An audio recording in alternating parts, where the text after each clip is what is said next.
Bonjour à tous et à toutes, bienvenue dans cette nouvelle vidéo qui explique la divisibilité. Sur ce thème, malheureusement, peu d'explications grâce à cette vidéo puisque c'est énormément du par cœur puisqu'il faut connaître ces caractères de divisibilité ainsi que ces techniques de calcul rapide comme vous les avez certainement rencontrées à l'école primaire. Les deux seuls points qui sont ultra importants à bien maîtriser dans cette capsule, c'est bien évidemment la différence entre diviseur et multiple, parce que beaucoup d'entre vous confondent ces notions de multiple et diviseur, et d'autre part, la notion de décomposition d'un nombre en un produit de facteurs premiers. Commençons tout de suite avec ne pas confondre multiple et diviseur.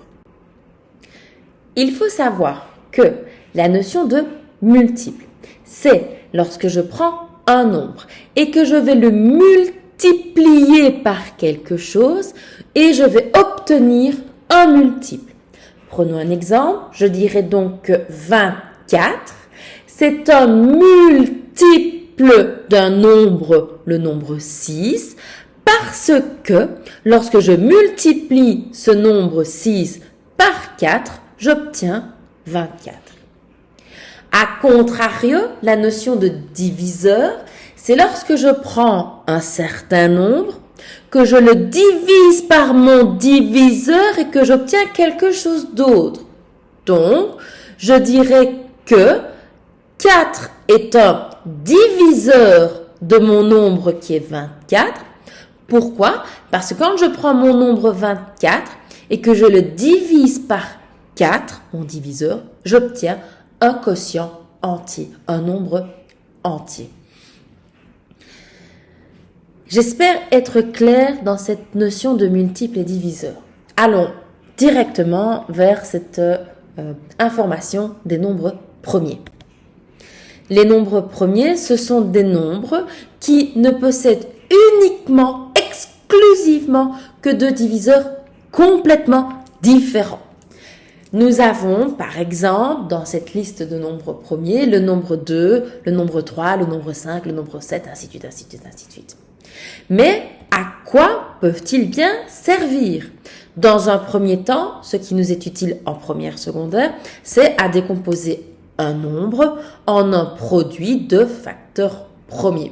Comme son nom l'indique, nous allons écrire quelque chose, un nombre, sous la forme d'un produit de facteurs premiers. Comment fait-on pour décomposer un nombre en un produit de facteurs premiers?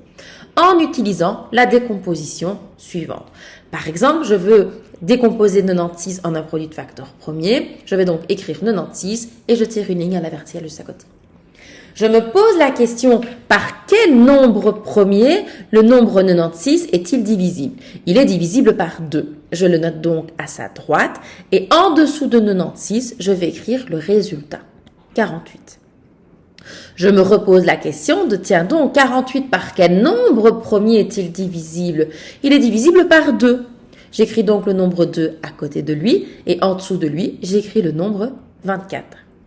Je me repose la question, par quel nombre premier 24 est-il divisible? Il est divisible par 2. J'écris donc 2 à côté et j'écris le résultat de cette division en dessous et donc 12. Par quel nombre premier le nombre 12 est-il divisible par la suite? Encore une fois, par 2. J'écris 2 à côté et j'écris le 6 en dessous. 6 est divisible par le nombre premier 2. J'écris donc 2 à côté et le résultat de cette division 3 en dessous de 6.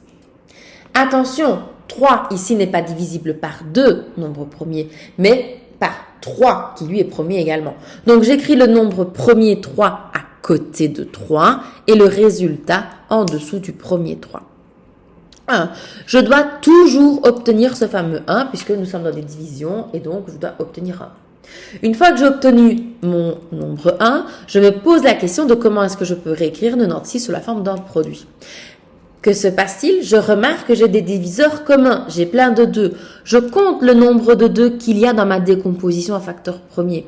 Il y en a 5, je dirais donc que 96, c'est 2 exposant 5, fois le dernier nombre premier que j'ai écrit, fois 3. 96 peut donc être réécrit comme étant 2 exposant 5 fois 3. J'ai donc réussi à écrire 96 comme étant un produit qui utilise exclusivement des facteurs qui sont des nombres premiers.